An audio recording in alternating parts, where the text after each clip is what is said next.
Yo, what up, UCF Nation? Just wanted to do a little video on my reactions to Week 1 UCF 17-10 win over Jacksonville State.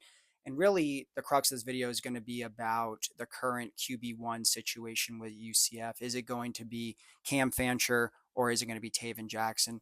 So, just some quick thoughts on the game. Overall, I think it was not the type of performance we wanted for Scott Frost's debut or second debut. We had a spread of 20 and a half. And basically, we got locked into a dogfight with a group of five school that we had to eke out, a one touchdown score that required us to not only come back because we were down in the game, but score 14, fourth quarter points, required a massive stop on defense just to, come out alive and win the game. Obviously, the result we got was a win, which is what we wanted. But the fashion that it happened was not ideal, was not great. The game was real sloppy. UCF looked real sloppy, and wasn't super inspiring. Going into the rest of this season. But in the day, I think there's a couple factors here. One, the rain and the delay. I think how many times UCF has had that happen a lot. But when you talk about the players on the team now, how many of them have opened up a season week one and started with essentially, a 2.5 hour rain delay? I don't think that's something that these players are used to. We as fans are, but not the players. So I think that's a factor. When you have to go into the locker room, you're not warm anymore. The weather as a whole was real crappy. I think that plays a factor. Second of all, I don't think Jacksonville State is that bad. I mean, they won Conference USA last year. We're talking about a conference champion that is a pretty good team. They had 9 wins last year. They're really well coached. Their head coach is the former FSU DC, like from the Jimbo Fisher era. So it's not a bad team. I'm not making excuses, but this is not a bad team.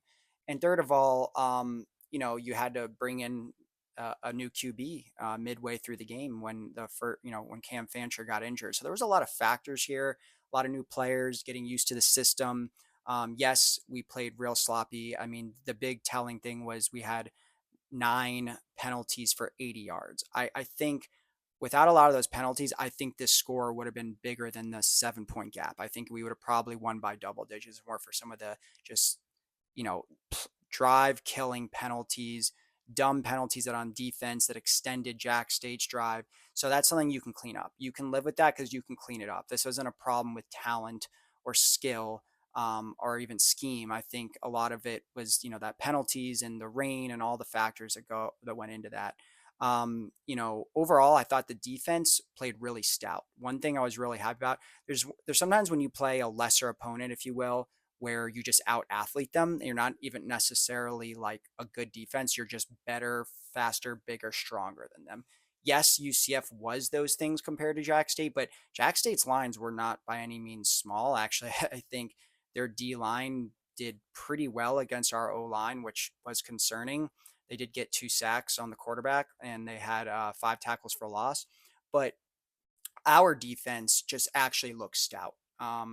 They could not get anything going, especially in the passing game. They only had 157 passing yards. As far as passes per or yards per pass, they only generated 5.2 yards per pass. And overall, they had 165 rushing yards, which was solid, but they averaged a modest 4.2 yards per carry. And then the big thing was we held them to 3 of 15 on third downs. So we made them super inefficient. We made big stop after big stop against them. And our defense actually looked sound and stout. I think the secondary and the linebackers were the star of the game. Defensive line definitely could have played better. The PFF stats back me up there. Nigella Kelly was the only one that scored above average. And, as far as the defensive line goes, Jamal Johnson, Malachi Lawrence, Isaiah Nixon, they all actually scored around the low 60s, high 50s, which essentially means you did your job. You didn't do anything special. You didn't make any massive mistakes. So they definitely could have played better. There's room for improvement there, but I'm not too concerned about the D line. I think they'll be great. The linebackers, and especially the secondary, played phenomenal. Jaden Williams, Jaden Bellamy, and Philip Dunham all played lights out. Obviously, Bellamy had that big interception. Bellamy had that big pass breakup on Jack State's 6'8" receiver there at the end, and then Jaden Williams' 4th-and-1 stop saved the game. I mean, they played clutch, and to me, what was most encouraging about this game, there was kind of someone posted something that if this exact game played out under Malzahn, we'd have lost this game or found a way to lose. Maybe he would have blown out Jack State and we wouldn't have been in this situation. But if he was in this situation, we'd have lost. I think, first of all, the team didn't give up.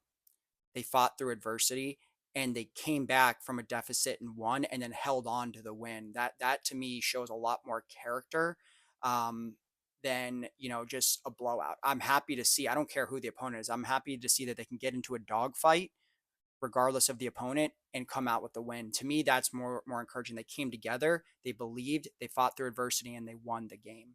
So that was big for me. In terms of the QB battle, which is what I wanted this video to be about, Cam Fancher got 3 series. He did not look great overall. Obviously, he only had 39 passing yards. He was the second leading rusher in the game, so he did show some skill with his feet and extending plays with his legs. Actually ended up with 4 rushes for 39 yards, had a 25-yard run mixed in there. But overall, we saw in that first drive, he made some big mistakes. He overthrew a receiver big that could have actually probably led to a touchdown. He made a couple other mental mistakes. He underthrew a couple balls, just was not super accurate, only averaged 3.6 yards per pass. Um, but how much was the rain a factor? How much was, first game jitters a factor? I don't know. I see why, Coach Frost was ultimately non-committal in his in his presser the other day. I think it was on Monday or that, he basically wasn't committal. He said that Cam Fancher ultimately did suffer an injury. He had a back injury that caused shooting pain down his leg. That doesn't sound like he should be able to play by Saturday, but he wasn't saying like Tayven Jackson's our guy, 100% QB1. He wasn't committal. But as we know from UCF's graphic, when they announced Cam Fancher starter, it does seem like a game by game evaluation. So this doesn't mean that Fancher is locked in. I just think that maybe Frost wants to see more than 3 series, a very small sample size. And, the whole motto, you don't remove a guy's job because if a guy doesn't lose his job due to injury. That being said, Tayven Jackson looked night and day better. Yes, he had way more of an opportunity. I mean, he played obviously a lot more in the game. By the second quarter, he was in and he played the rest of the game. So he had a lot more offensive series to work with and was able to settle in more than Cam Fancher would. But I mean, his final stat line 17 of 24, 282 yards, 2 TDs, including the game winning TD, no turnovers, and also averaged nearly 12 yards per pass. And then also had 5 rushing yards, which doesn't sound great, but those were due to sacks. And he had a long run of 15 yards that actually netted a first down for UCF. So there's no question he played better and looked better. He looked more poised. He looked more calm.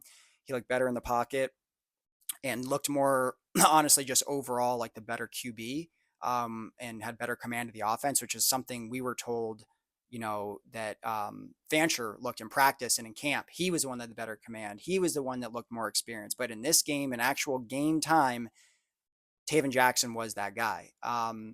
I would be shocked if Tayven Jackson is not getting the start this Saturday against NC A&T. First of all, just because I think Cam Fancher potentially, suffered a concussion and then also had back pain with shooting pain down his leg that caused him to leave the game. That doesn't sound like someone that can play, basically in a few days from now. So I would be, forget the performance. I think that doesn't sound like someone could play, but Tayven Jackson earned another start. Look, this QB battle, because it still is, seems like an ongoing battle. If you talk about your head coach being non-committal on the starting QB, it sounds like it's still a battle. But Tayven Jackson deserves another shot. I mean, he played a just sound, clean game. I mean, that stat line is great, accurate, almost 300 yards. Um, you know, just to throw a stat out there, UCF had 314 passing yards. That was the first time that we've had over 300 passing yards since 2023. Um, and that was against a group of 5 or maybe even FCS opponent. So it had been nearly 2 years since we had 300 passing yards. Yes, it was combined by 2 QBs, but Jackson was 18 yards short. And if you had played the whole game, I'm sure he would have gotten the 18 yards there. So, you talk about that. The passing attack was already just more versatile and more powerful, more effective than it has been essentially since I want to say Dylan Gabriel is here. Obviously it's one game and it's against Jack State, but that was, like I said, the most passing yards we've had in literally 2 years. So that says something right there. And that was on the back of Tayven Jackson. I thought overall he just looked a lot better and more calm, and he had a better command of the offense. He made some great throws. That rollout touchdown to DJ Black for the game winner was an excellent touchdown. Um, the cross field throw to Miles Montgomery that led to that highlight reel kind of hurdle. Thought that was a great throw across field. Even the touchdown to Dylan Wade was really good, open in space there. I think he was in the flat. That was a great touchdown throw as well. So he deserves another shot. And just by just the eye test, let's be honest, Taven Jackson should be the guy. Doesn't mean he's the guy going forward. I think there is something to be said that Fancher only got 3 series, dealt with the rain, dealt with, obviously got a big injury. And, who's to say that if he kept playing that whole game, he wouldn't have settled down, settled in, and played better. So maybe there is still room for Cam Fancher to get another chance. But I think going into week 2, it's got to be Taven Jackson. And assuming we blow out NC A&T and Jackson looks great again, it's hard not to say let's start him against UNC. That will be the measuring stick. If he plays like absolute crap against UNC, then, okay, maybe we look back to Fancher, give him another chance, because I don't think a 3 series sample size is enough to say Fancher's done. He can't play. He can't be UCF starting QB. But using that logic, you can't say that, Jackson doesn't deserve another chance with how well he played. So overall, it wasn't a great offensive performance, but you could clearly see how different the drives were when Jackson was in. He made, some great long throws. He still showed mobility, and had a very, very clean game in terms of no turnovers. So I'm curious to see how this plays out, and I do think Jackson should be QB1 going forward until he shows he shouldn't. This is a year where we know we're rebuilding. You might as well see what you have in all 3 quarterbacks. If Jackson and Fancher play bad, go to Brown. I mean, let's see. I know we don't want another ongoing season long QB battle where you have 3, 4 different starters like we had last year. That was an absolute disaster, but this is a different year with different expectations, no pressure really. The kind of goal here is to get a bowl game. So I'm okay with trying them out, but until further notice, I would go with Taven Jackson, and I'd be shocked if he doesn't get to start week 2 and by proxy, week 3, because I'm assuming he's going to play well against an FCS opponent. So what do you guys think? Do you think Taven Jackson should get the start, or do you think Fancher should get another shot? Go Knights, charge on.